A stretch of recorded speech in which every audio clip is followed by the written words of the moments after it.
recorded. Good afternoon, everyone, and welcome to this presentation of a event by the Needham Free Public Library, and specifically the Friends of the Needham Public Library. Due to the vast numbers that we had apply to come and see this, we had to change our format today. Instead of being able to ask your questions in person, you will need to either put them into the chat or put them into the Q&A window, at which point they will be answered. So let us get started with our program today. I'd like to introduce Jan Bowen, who is the Secretary of the Friends, who will start us off.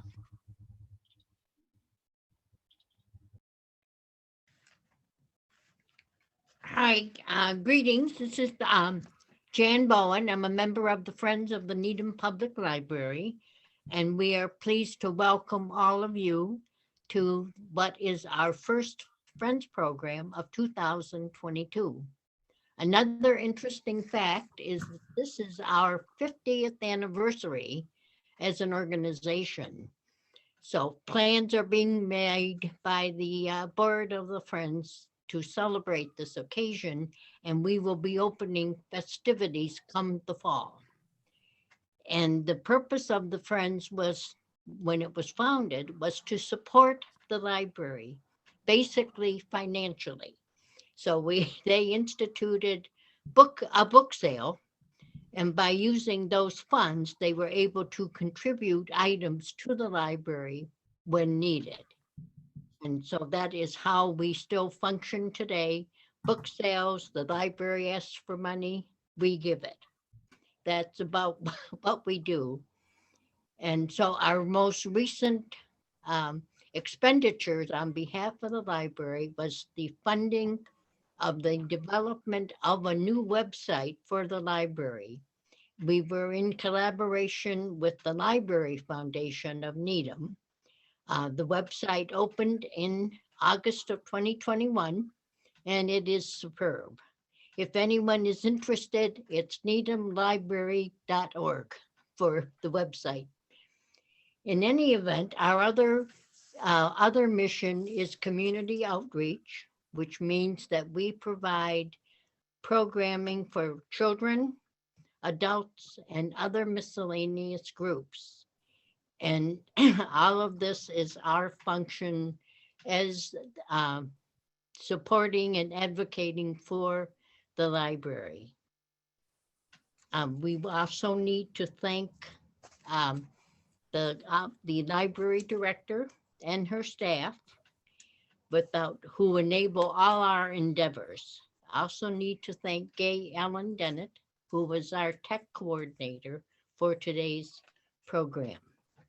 Coming up on February 6th, 2022 is our second program at 2 o'clock to 3:30. We will be presenting Kelly Carter Jackson, who is an Africana and history professor at Wellesley College, and she will be speaking on history of slavery in the North.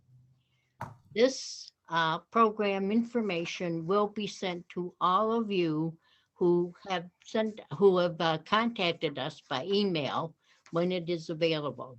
So stay posted. And I am turning this now over to Gail Hedges, co-host also, who will go from there with the program. Thank you.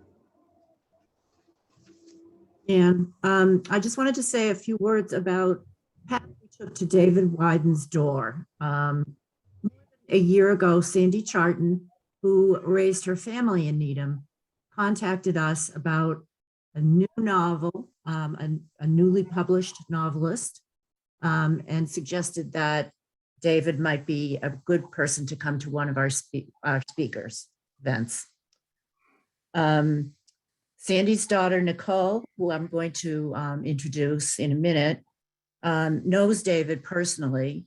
And so we have asked her to talk a little bit about David and her to do an introduction. Several board members read Winter Counts, and after we read it, we thought we definitely would like to try to engage David in our programming.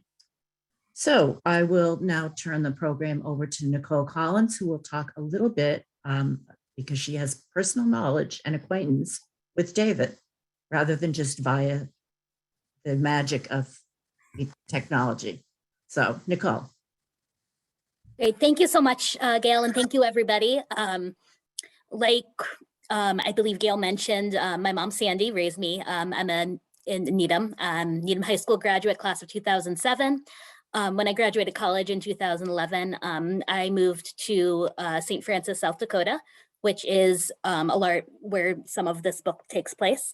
I actually have not had the pleasure of meeting David in person, although David, like, your face makes me think, I feel like I might have run into at Buffalo Brew once several years ago, but it's, I'm not fortunate enough to have a friendship with you. That being said, this book, the second it came out, I bought it and devoured it because it takes place in an area that I lived for 7 years, in a place that most of my adult life and most of my adult friends are at. Right now I'm back in Boston, but my heart is very much in Rosebud. To give people a little grounding of place. So it's kind of hard to like put an accurate map of Rosebud Reservation, the Rosebud Sioux Tribe, for a number of land reasons, but generally South Central South Dakota. It's the dark red part here. I was a teacher for 4 years. I worked in public health for 3 years. And then I also continued to teach college courses there. So the picture, I was also randomly the cheerleading coach, which I was definitely not qualified to be. I did marching band at Needham High School, but it was a lot of fun. And this, for me, like the joy of reading this book, it would be, I think, if anyone growing up in Needham would read a book where people like went to Friendly's on an early release day or stopped at Needham Junction ice cream. Just so many like hyper local, like very real references, whether it's Carhenge, whether it's Cindy Gleska. It's an absolute joy to read if you have any knowledge of the area. But even if you don't have any knowledge of the area, it's still a fantastic, fantastic book. David is, just everything I've read of his is amazing. He's also one of the nicest people ever. So before I turn over to him, just a brief overview about David Wyden. He is an enrolled member of the Sicangu Lakota Nation, which is where Winter Counts takes place. Winter Counts, by the way, and it was mentioned in the book, but if you haven't had the pleasure of reading the book yet, which you should, a winter count, it's basically it's a traditional way of marking time where each year, basically, a picture is put on a hide that signifies a big event for that year. So one of the cool things when I was teaching astronomy to 8th graders, we would look at winter counts and we'd be like, oh, like this is when like a total solar eclipse occurred, because you can see that. But if anyone was curious about where the term winter count comes from. But David, just really, really impressive guy, just multiple degrees, multiple students whose lives he's touched. Winter Counts on its own has received a ton of awards, and just reading through the different things that people say about it, clearly it's a book that's touched the lives of a lot of people.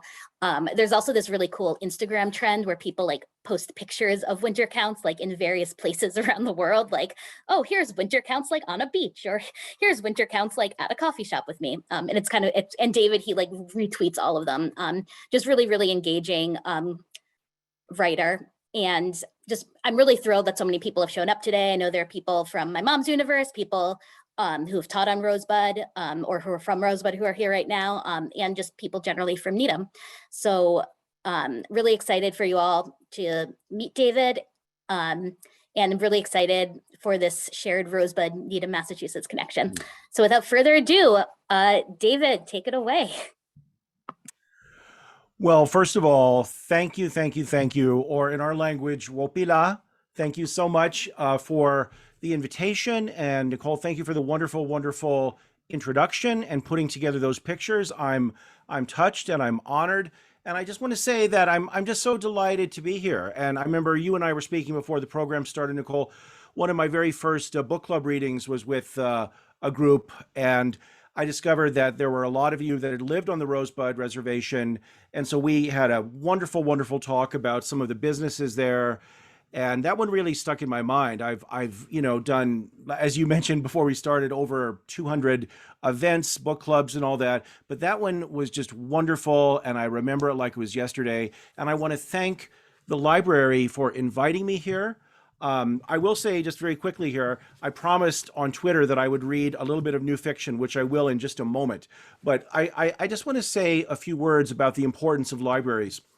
Libraries are under attack these days. If you don't know, I think there's in one of the states, they're trying to shut down a library. I don't know if it was Georgia or something. They're trying to attack it because I guess they don't want the free dissemination of information. But let me tell you, I love libraries.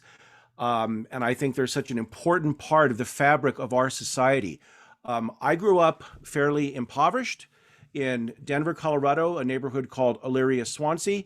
And our neighborhood was so poor, we didn't even have a library within driving distance. But we had a bookmobile from the Denver Public Library System, a bookmobile, and it would come every Friday, and it would bring books to myself and my classmates, and I'd check out a big stack of books on Friday and read them throughout the week and return them. And that influenced my love of literature and my ability to become a writer and my love of education. Libraries are just so important. And so I want to say truly and genuinely, thank you for the invitation. And folks, support your local libraries. So let me say a little bit. So yes, I'm thrilled to be here. Here is the book, Winter Counts, the hardback, which are now getting tough to find. The book has been released in paperback in the summer. It's widely available in paperback. It has been translated into a couple of different languages, and it will be translated into 3 more. I'm now permitted to say that it has been optioned for film. And so that has been an exceptionally slow process, but I just signed the contract last weekend. Now, that doesn't mean that it will be made into a film, but it means there's at least a chance. A very well-known production company, they made a movie called Ford versus Ferrari. They have engaged the rights. So I'm hopeful. And there will be a sequel to the book. But as you so kindly said, the book has been very, very well received. It won something like 11 awards. But more than that, the book really seemed to touch a nerve or strike a chord in many people. If you're Native or not, I hope that the book touches upon many, many themes that are universal. And so I've gotten hundreds of pieces of fan mail, and as you pointed out, Nicole, people love to take pictures of the book in different settings. I don't retweet all of them or repost them on Instagram because that would be a little bit overwhelming. If a picture is particularly creative, I repost it. But I'm just so honored. I had one of the designers from Target, which is one of my favorite stores. She creates the sheets and like she's a designer for Target. She loved the book so much that she created like a faux book cover with events from the book and from a Target designer. That just meant so much to me. I've had other people send in fan art. I had one Lakota woman send in a video of her holding the book up and weeping, saying, "Finally, I feel seen, I feel represented." And then I just discovered this last week. The dean of the University of South Dakota Law School just published in the South Dakota Law Review Journal a long law review article analyzing the legal issues in the book. He loves it, and he said that I pretty much got everything right. He said, but he's a legal academic. He's like, but the author was a little bit wrong here. He should have said more here and here and here. And I was really like, wow, okay. So a legal academic, a renowned legal scholar is saying that this book is worthy of study. It said, if you're interested in legal issues in Indian country, you need to read this book. And that meant a lot to me. And, and as far as him, saying I didn't go far enough, I don't know whether to respond or not, because I want to tell him, so in fiction, we just make stuff up, so I just make stuff up, so I tried to ground the legal issues in reality, but there were some times when I had to kind of bend, reality a little bit to make it more entertaining. But that was just really surreal to read a legal academic analyzing a work of fiction. So let me do, I'm going to just read a little bit from some new fiction. I'm just going to read, I promise, no more than 2 minutes. And then I'm going to talk a little bit about some issues from the book. And I've been asked to speak about my journey, my process, and my inspiration. And so I will speak about those. And then I'm more than happy to take questions and answers following the process that's been outlined. But let me talk a little bit. So the main character of my book, if you've not had a chance to read it, is Virgil Wounded Horse. Now, Virgil Wounded Horse is a hired vigilante on the Rosebud Indian Reservation in South Dakota.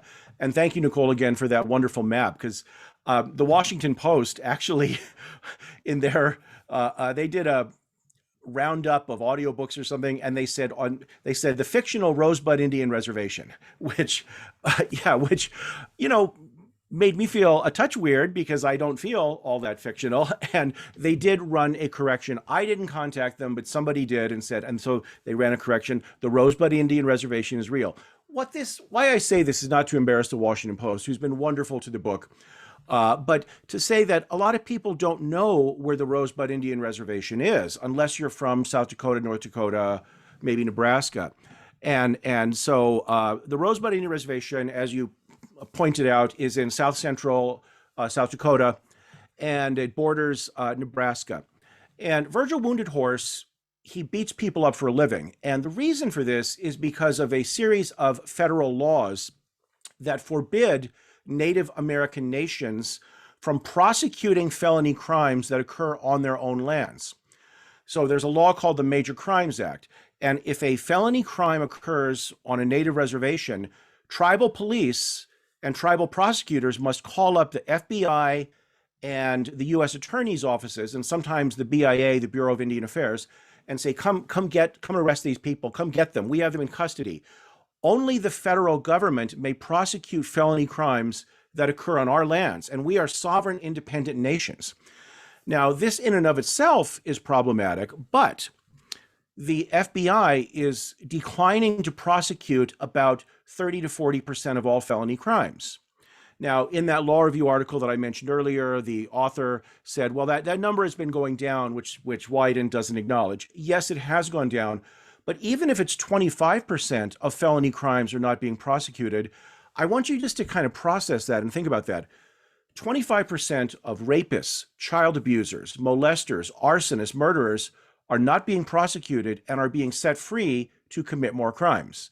Whether it's 20%, 30%, or 40%, this is a true outrage. And that's what the book is about.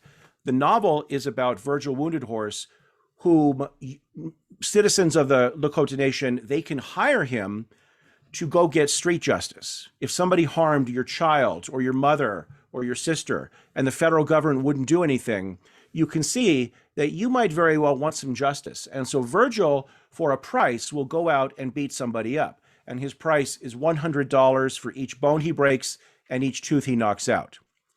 Now, the question that I'm frequently asked is, do hired vigilantes actually exist on Native reservations? And the answer is yes. There has not been, to my knowledge, a quantitative or qualitative social science study, but they do exist, and that's just a plain fact. So that's what the book is about. So I'm kind of setting this up for you. Now, since I published the book in August of 2020, I've been working on the sequel, but I've also been writing some short stories, two of which have Virgil Wounded Horse, and several others have new characters on the Rosebud Indian Reservation. But I'm going to read just 2 short pages from this book. It is called Midnight Hour. It is now available online or in bookstores. It's edited by Abby Vandiver, and I have a short story in there called Skin that features Virgil Wounded Horse. I need to give my standard trigger warning, which is that it is violent, although this particular passage is not violent. And there are some bad profane words in there, which I may edit out as I start reading it, because I feel a little bit embarrassed to use the F word in front of you good people. So I may change it. But the setup for this very, very quick excerpt that I've not actually ever read publicly, I don't think, is Virgil Wounded Horse has been contacted by his attorney, Charlie Lederhorse. And Charlie says, I need you to do a favor for me. I need you to go do something for me. Virgil accepts. And then later he is at the bar on the Rosebud Reservation and his best friend Tommy is meeting with him. So where we're at now is the middle of the story. Virgil Wounded Horse is meeting with his best friend Tommy.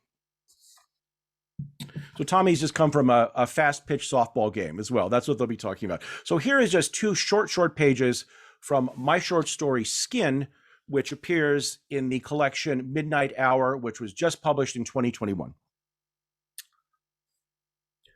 Toast. Tommy raised his glass. To the Red Sox. First victory this year. Hechete Yellow. Ha ha.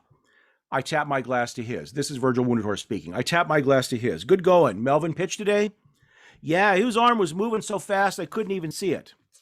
I noticed Tommy had chalk on his face and grass in his hair. Any problems after the game? I said. Nah, the Ogalalas was complaining a little, but it was cool. You decide not to come? I took a sip of my Shasta and wondered how much to tell Tommy. He was my oldest friend, but maybe he didn't need to hear about this stuff. Well, I was just at the Buffalo Brew, you know, I said, and I trailed off. Something up with Nathan? No, got a call from Charlie Ledercharge. My lawyer? He needs me to do something for him, a favor. Tommy downed the last of his beer. Yeah, what kind of favor? He needs you to put someone down? Thought you wasn't doing that no more. No, nothing like that. Different kind of job. I scanned the bar to see who was around. No one I needed to worry about. Hey, you know anything about some Bible school out in Rapid City called Hampton? Tommy squinted and looked up at the ceiling. Hampton? The old boarding school? North of Rapid? He motioned. No, it's a Bible college or something like that, I said. He motioned to the bartender for another beer. Yeah, it was a boarding school first, pretty sure. Maybe my grandma went there? Sicha, man, evil. I heard them Rapid City skins won't go near that place. Boarding school? Charlie hadn't said anything to me about boarding school. Every native knew about the boarding schools that existed back in the old days. Little kids would get taken from their parents and shipped off to the East Coast, or if they were lucky, one of the nearby schools, so they'd at least be closer to their family. But whether on the reservation or off, the boarding schools were tough places for Indian kids because they'd be punished, beaten, if they spoke their language or tried to hang on to traditional ways. Many never made it back, and they were buried in the sad little school cemeteries. Who runs it now? I asked. Any idea? Tommy was watching some guy play the old Black Knight pinball machine. One of the flippers didn't work, so you always lost if the ball drained to the right. No clue, Holmes. So what up with that? You going to tell me? What the hell? All right, but keep this quiet, okay? I moved in closer and I lowered my voice. I have to get in there, whatever the place is. I guess they got an old book displayed in their front lobby. Long story, but I need to grab it. Tommy stared at me. Book? What for? I paused. This book, it's pretty messed up. It's a really old book, maybe 200 years old, and Charlie needs me to get it. Some client of his wants it. The book is like, what, an antique? I guess so. Whole thing is pretty messed up. Messed up how? I paused again. Well, the book, it's made with skin. The cover. It's bound with human skin from an Indian. I guess some Wasichu killed a native long time ago, then cut his flesh off and turned it into a book cover. I took a drink of my soda. Told you it was messed up. Tommy's face turned 3 shades paler. He was utterly quiet, which was rare for him. I waited for him to say something. This is for real, he asked. I nodded. Let's go get that goddamn thing. Tonight. That is, oh, thank you. That is the setup. Is my sound coming in okay? Am I all right with the speaker and everything? Okay. That is the setup to the short story Skin. Now, if you haven't guessed, Skin is about a book 200 years old. Oh, thank you, thank you. 200 years old, which is bound in the flesh of a murdered Native American person 200 years ago. If you haven't guessed, this is based on a real incident. Here in Denver, Colorado, this is a matter of public record. If anybody wants to read about it, there's a Native scholar here in Denver called George Tinker, and he wrote an article about it. And so given that he's written about it, I feel okay to say it. So the Isla Theological Seminary School here in Denver, for over 100 years, displayed this volume proudly in their lobby. It was an old book that had been bound in the flayed and tanned flesh of a Native American person. It is obviously horrifying. And they, that it would be in a theological school. And finally, now in the story, Virgil breaks into the school and tries to take the book. I won't reveal what happens in the story. What happened in real life is there were a series of protests and demonstrations. And finally, I believe it was the 1980s or 1990s, the school agreed to remove the book from its proud display case, its proud, triumphal resting place in their lobby. The skin was taken off of the book and it was sent to a medicine man on the Rosebud Reservation where the skin was properly buried. So this is a terrible, terrible thing. And I've known about this incident. Every Native American person in Denver knows about the book. And I've known about this incident. And so I wanted to write about it. So it was really a pleasure to dramatize the story, the incident in my story, Skin. I'm seeing that people are talking a little bit about boarding schools. The boarding school experience for Native Americans was a difficult one. My own grandmother, my maternal grandmother, was one of the last students at the Carlisle Indian School in Carlisle, Pennsylvania. Now, if you don't know, the Carlisle Indian School was the first and the most notorious of these Native American boarding schools. Kids were shipped off there from all over the country, and they were treated pretty terribly there. Physical abuse, sexual abuse. They weren't allowed to speak their languages. They had to cut their hair. They weren't allowed to practice their spirituality. The boarding schools were tough places for many Native kids. I have written about my grandmother's experience at the Carlisle School. That article, Carlisle Longings, is nonfiction, and it's available on my website, www.davidwyden.com. I won't get into that right there, but the boarding schools were a terribly traumatic thing for Native American people. And just now, I think it's starting to seep into the general public's knowledge, because you may recall about, 6-8 months ago, they discovered 700 bodies in Canada at the Kamloops School. And, there's something wrong about that. Little kids should not be murdered at a school at which they are studying. This summer, I took a trip to the Carlisle Indian School. I was actually out in Pennsylvania on unrelated business, and I said, well, I'll drive down there. The Carlisle Indian School has been closed. It is now a fully functioning Army base in Carlisle, Pennsylvania. So, but you can see the buildings are still there, but they've whitewashed a lot of it. For example, there is a building called the Armory. It is an old stone building allegedly built by some troops that George Washington had captured. And it's an old granite stone building with bars. It's medieval. There's no electricity inside. It's a jail cell. So it has 4 cells inside.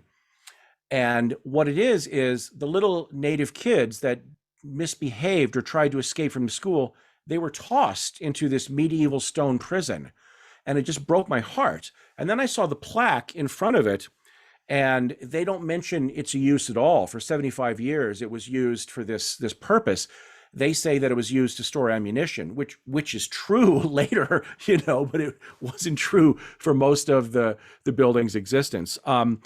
I visited the Carlisle Indian School because they have a cemetery as well. 200 to 300 murdered and kids who died of disease, deceased Native kids are buried there.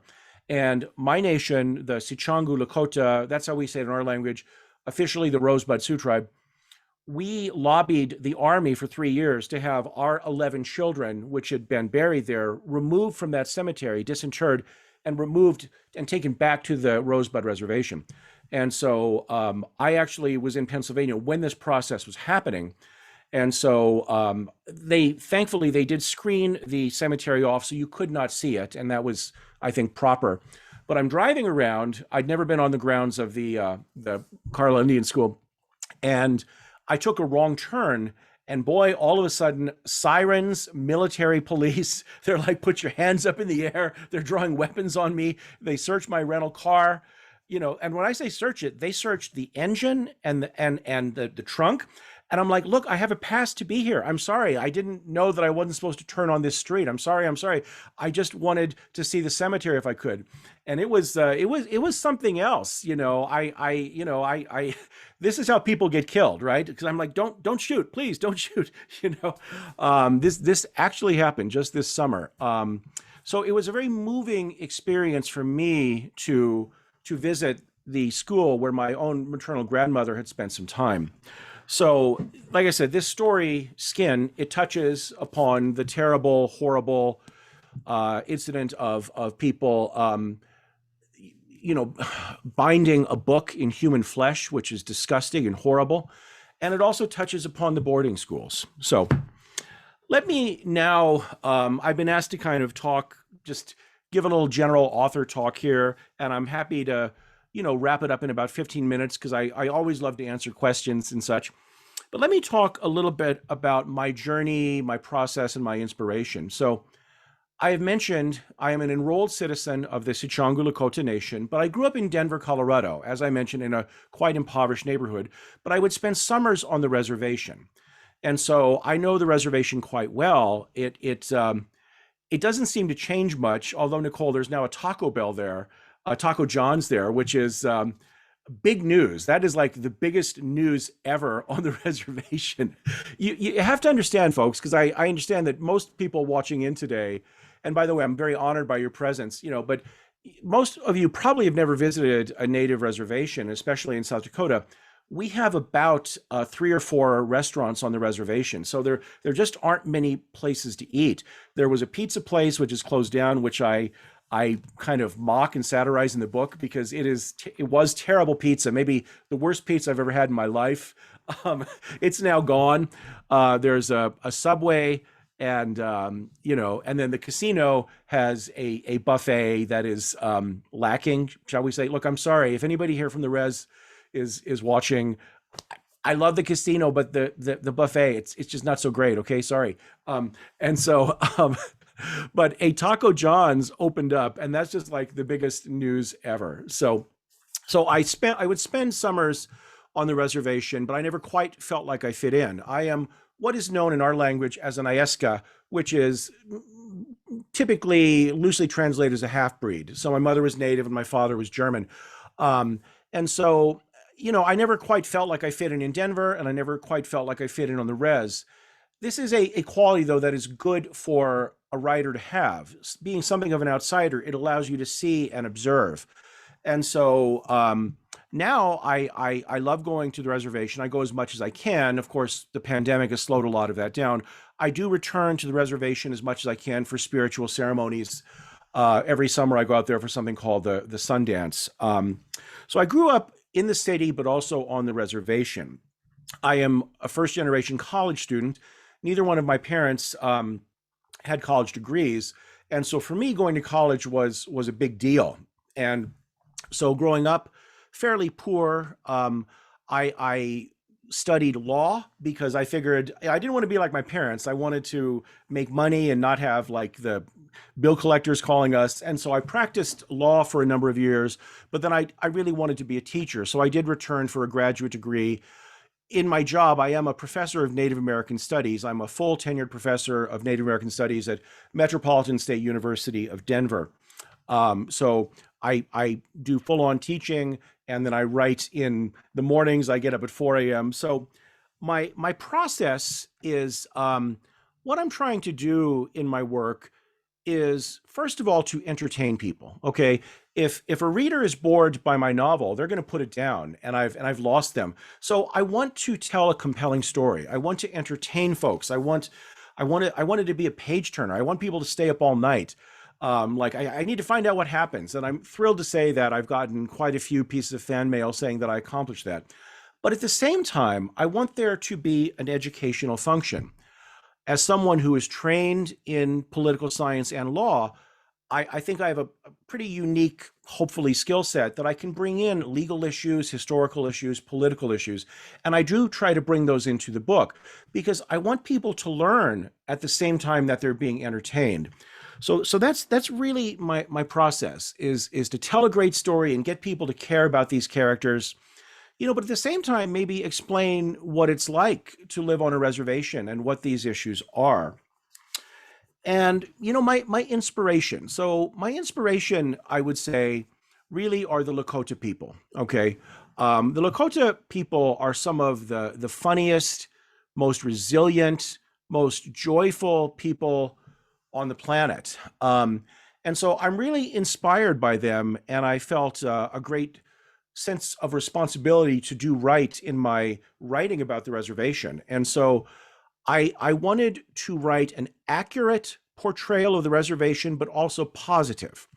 And this was sort of a fine line to walk because I'd be lying if I skipped some of the terrible issues that we have on the reservation. Our unemployment rate on the reservation is 85%. 85%. Now, to put that in context, the Great Depression in America, it was 25%, and people were jumping off of buildings and such. It's 85% on the reservation.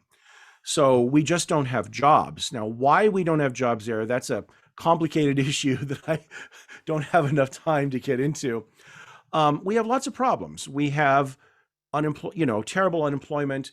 Our healthcare system is not very good. They shut down our hospital because for a while, the care people were receiving in the emergency room was so substandard that the federal government actually shut it down. And so that was problematic. We don't have healthy, for the most part, and sustainable foods. We do have a couple of grocery stores on the reservation, but the reservation is a big place and a lot of people don't have cars. And so if you live on one of the outer edges of the reservation, or for that matter, even near St. Francis, sometimes you may not be able to get to the Turtle Creek Shopping Center supermarket, and you have to rely upon these little teeny, kind of like a 7-Eleven, or I don't know what you call them in Massachusetts. What do you guys have, the Wawa, or is that Maryland? I don't even know what you guys have. So, you have to rely upon these little convenience stores, which are overpriced and filled with gas station stores. You have to rely upon this really overpriced and unhealthy stuff. And, and that's problematic. Now, what that results in are bad healthcare and our lack of healthy food is the average life expectancy for a man on the Rosebud Reservation is 47 years old. 47. It's shocking. It's shocking, that our life expectancy is nearly 3 decades less than somebody living off the reservation. That is a real indictment. And of course, I cannot turn my head away from the fact that we do have substance abuse problems on the reservation. Obviously, we have alcoholism, just as exists across the United States, and we have a problem with methamphetamine. I was just on the reservation a few months ago, and you pass by these houses, and you pass by a lot of houses that are boarded up. Now, housing is difficult to get on the reservation because we just don't have enough housing available. So when you see a boarded up house, what that means is it's been used as a meth lab. It's been used to cook methamphetamine. Once it's been used for that, it's no longer habitable. And so this is a terrible scourge. And my book has a very, very strong anti-drug message, so I'm against it all the way. So we do have that problem. So in the book, I wanted to walk the fine line. I wanted to walk the fine line. Oh, thank you. I see a comment came in. I needed to walk a fine line between being positive and accurate, but accurate. So I think I accomplished that. I didn't want to turn my head away from our problems, but at the same time, I wanted to, be positive. So I tried in the book to show about some of the great things that are happening, both on the Pine Ridge Reservation, which is right next to us, and the Rosebud Reservation. There are new businesses. wonderful things happening, a skateboard park on Pine Ridge. Just great things are starting to happen. And the media often doesn't cover that. They love to do what we call poverty porn, right? They go to this place called White Clay. They used to go to a place called White Clay, Nebraska. Just over the state line from the Pine Ridge Reservation was this little town called White Clay. It's still there. And because the Pine Ridge Native Reservation is dry, no alcohol, people would walk to White Clay to like 10, to get 10 liquor stores there. And, there'd be bums there with vomit on their faces. And the media loves to film that. And I say, film the positive Native stuff as well. Don't just focus on the poverty porn. So that is really my inspiration. I wanted to do right by the Lakota people. And, but again, be honest, accurate, but also show the joyfulness on the reservation. Let me turn to some of these wonderful questions. It's starting to scroll off the screen. I hope Mr. Wyden continues to maintain Virgil's sobriety in the novels. The answer to that is yes. Thank you so much for reading the novel. I'd hate to see him drink again. One of the choices I made is I did not want Virgil, I didn't want to write into the stereotype of the drunk Native American, okay? Virgil has had a liquor problem in the past, but he has kicked it. He's tempted. In the book, he goes to a bar in Denver that now is sadly closed, the Hangar Bar, and he orders a shot and a beer. And he thinks about it. He thinks about it, but he ultimately pushes it away. So I have no plans to make Virgil a drinker again. I'll give the working title for the new novel. Why not? The working title for the new novel is called Wisdom Corner. And I'm writing it right now. Estimated publishing date. Publishing is slow. And the best I can say is probably summer of 2023.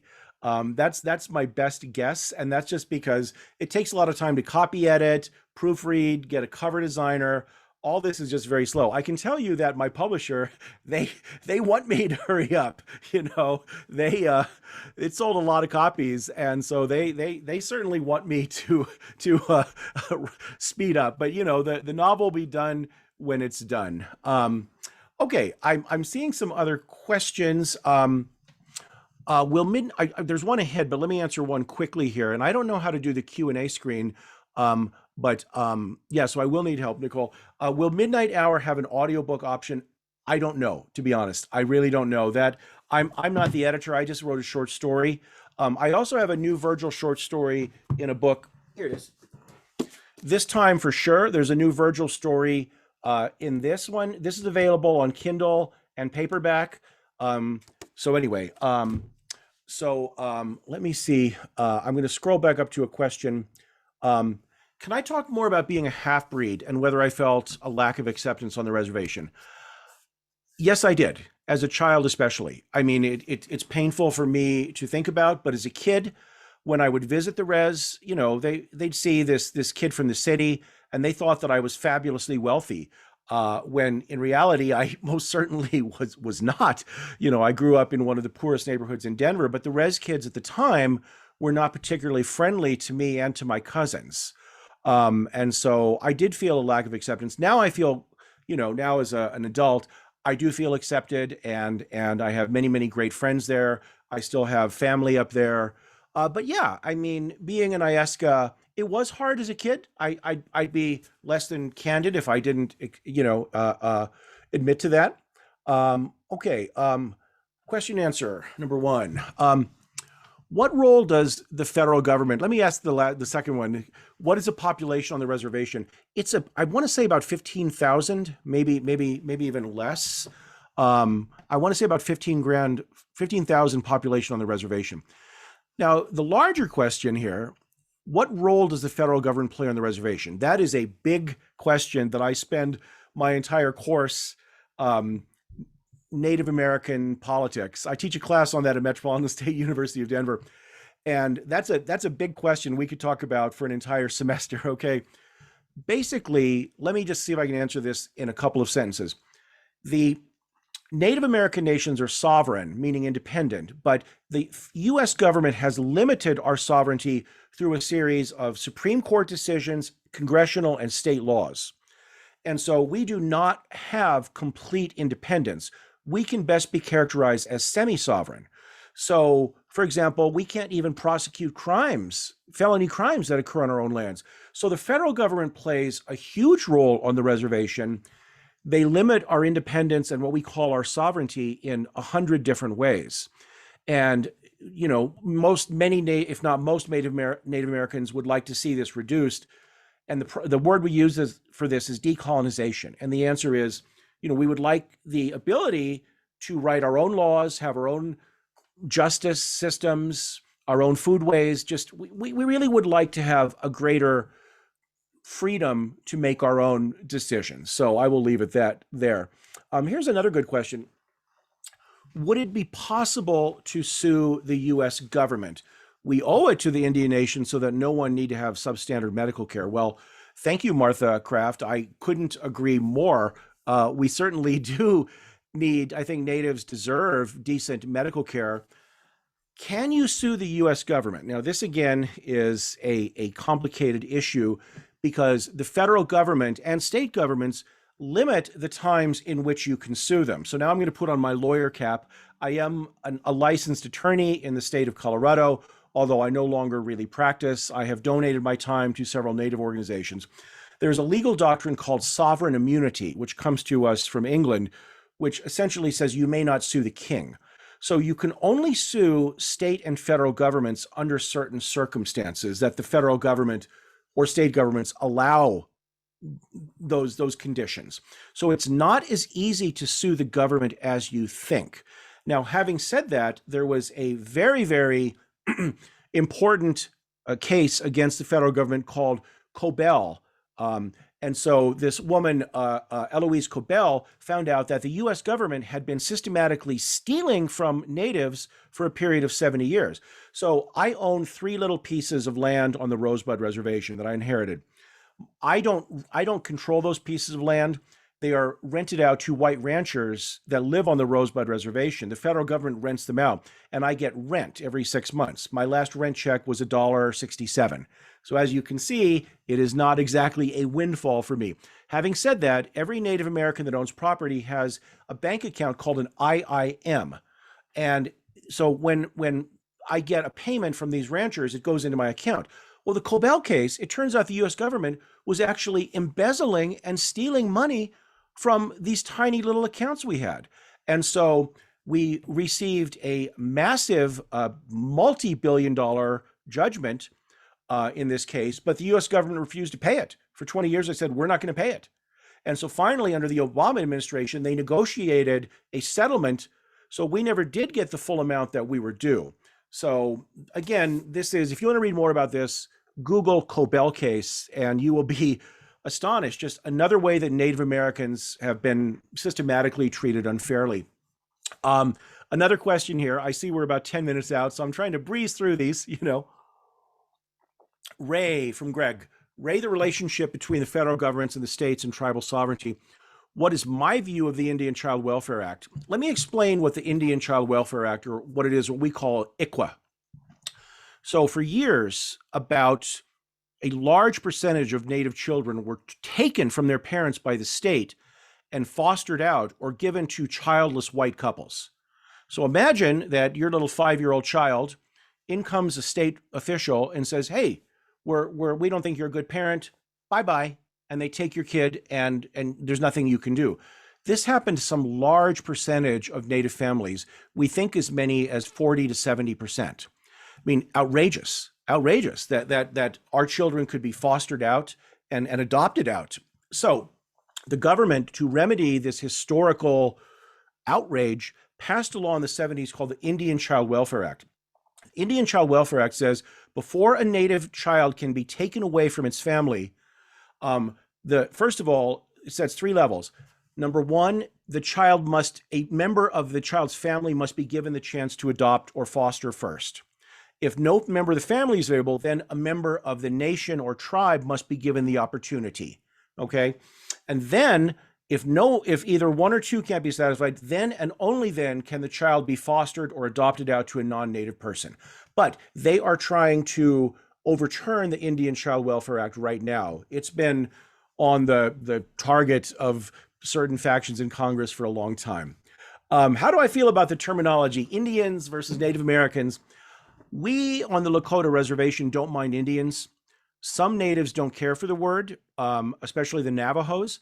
To be safe, I usually say to people just to use the term native. I certainly don't mind Indian, and in fact, we on the Rosebud Reservation we say, "Oh, she's talking Indian." That means they're speaking Lakota. So I certainly don't mind the word, but I would say to be safe, native is what's used. Native Americans is something that natives don't use themselves. Typically, it's used by non-native people. First Nations is used in Canada. Question 3. This is fun. I love talking about this. Usually I'm asked like literature stuff, but this is like really fun, and I'm happy to serve as a resource.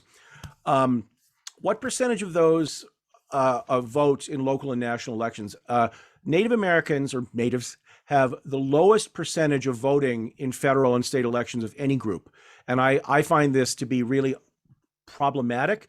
And so there's a group called it's called Native Vote, and it's trying to persuade natives to vote in federal and state elections. Because if we do, we have more power.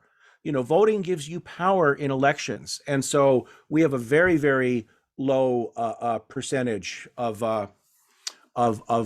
people that vote, and it really is problematic. So I think I have covered them. I want to give a chance for our hosts, because I know there were some questions that you may have wanted to ask. So I know we're about 5 minutes out here. Is there anything that you wanted to ask me or about the book that we haven't had a chance to cover? I think you're muted, Jen. If you're going, Jen, you're muted. I'm not sure who's speaking. You're still muted, Jen. I can't hear you.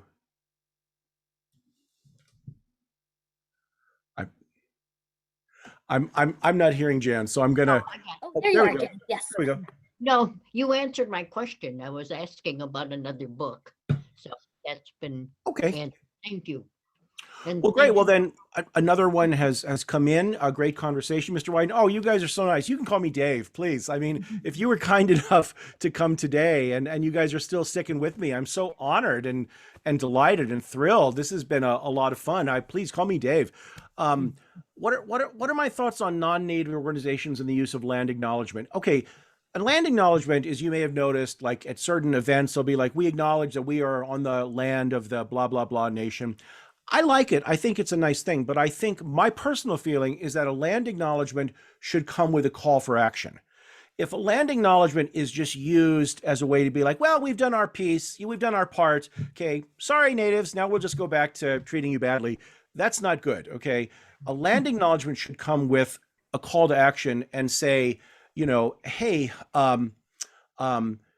you can donate to this, or you can do this, or you can do that. So if a land acknowledgement is accompanied with some sort of call to action, then I'm with it. Am I familiar with Native Organizers Alliance? I am not, but I will certainly check it out. Again, I just know the group Native Vote. And Martha, you haven't read it yet, the book, but that's all right. It's available. And would I be willing to speak to you again? I would be thrilled. This has just been so much fun. And so I'm delighted. So if you have any last questions, I can probably take one or two, but let me kind of wrap this up here, because this has just been fun. One of the important things about fiction, obviously have my book. Oh, okay, I'll answer this one. Sure, Nicole. Yes, I am so thrilled. Winter Counts was reviewed in the Lakota Times. When you were there, Nicole, you probably, what was it called? Lakota Country Times is what the newspapers called back then. They just renamed it the Lakota Times. It is the newspaper of the reservation. And they'd kind of been ignoring me, which hurt my feelings. But about a month ago, they gave me a front page rave review. And I'm like, oh, thank you guys. I mean, gosh, it's like I'm a member of the nation.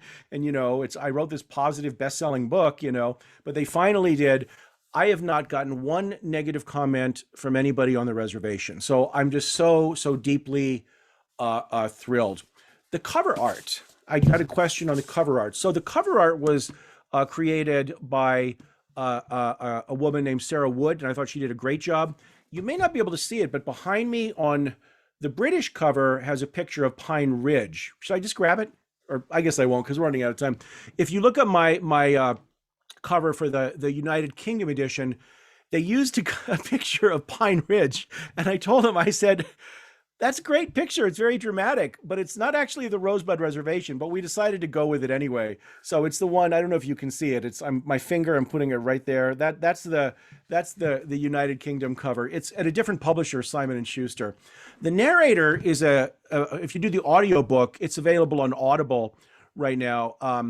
It is Daryl Dennis, who's a great First Nations actor. And by the way, I'm going to say this. If any of you are members of Amazon Prime, here's a tip for you.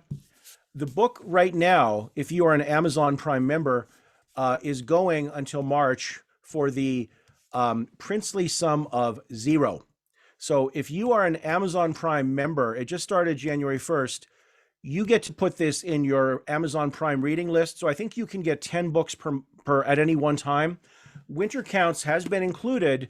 They only choose about 100 books per quarter, and they chose Winter Counts as one of the books for the Amazon Prime. So you can get the Kindle version of it for free until March. So knock yourself out. Or, even better, go to your library. Okay, even better, go to the library and support them. The narrator, Daryl Dennis, okay, may not have time to answer. What do I think about non-native authors writing? Oh, Nicole, writing about natives. That's a big issue as well. And so I recently was asked by a wonderful friend of mine, Kent Nurburn, who wrote a book called Neither Wolf Nor Dog. He's a great, great guy. He's not native, but he writes about natives. And I think he does so in a really sensitive and positive way. And he asked me to support his book, and I happily agreed to do so. So I think non-natives that write about native issues in a sensitive, respectful way, I think that is fine. Now, you have other times when there's a book, I'm not going to mention the author, she had a native person in it, and it's actually made the New York Times bestseller list. And from Pine Ridge, she actually had this person, and she wrote the person that didn't know how to use a toilet. So they wrote this horrifying scene that natives are too stupid and too savage to even understand how to use a toilet successfully.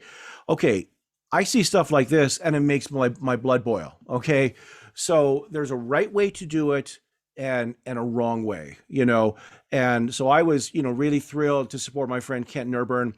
His book, Neither Wolf Nor Dog, it's a nonfiction account of his encounter with the Lakota man. It's really, really just a beautiful book. So check that out. Kent Nurburn, Neither Wolf Nor Dog. I think they made it into a movie as well. So anyway, yeah. Wow, so many great questions. I feel like I could go on and on, but I see we are at 2:30. So I'll shut up here and let our host come in. David, Gail Hedges again. I just want to thank you so much for speaking with us, and it's been a pleasure. Okay. And here's a great a comment about Neither Wolf Nor Dog. Let me just wrap it up and just say once again, my deep, deep thanks to the Needham Public Library, Nicole, everyone. It's just my honor to speak to librarians and library audiences. Support your local library, folks. They do so much good. And thank you, everyone who has either read my book and gave me the great questions or is planning to read it. I just want to say thank you. Thank you. I'm so deeply honored, and absolutely, I'd be delighted to come back. Wonderful. We'll take you up on that. Thank you for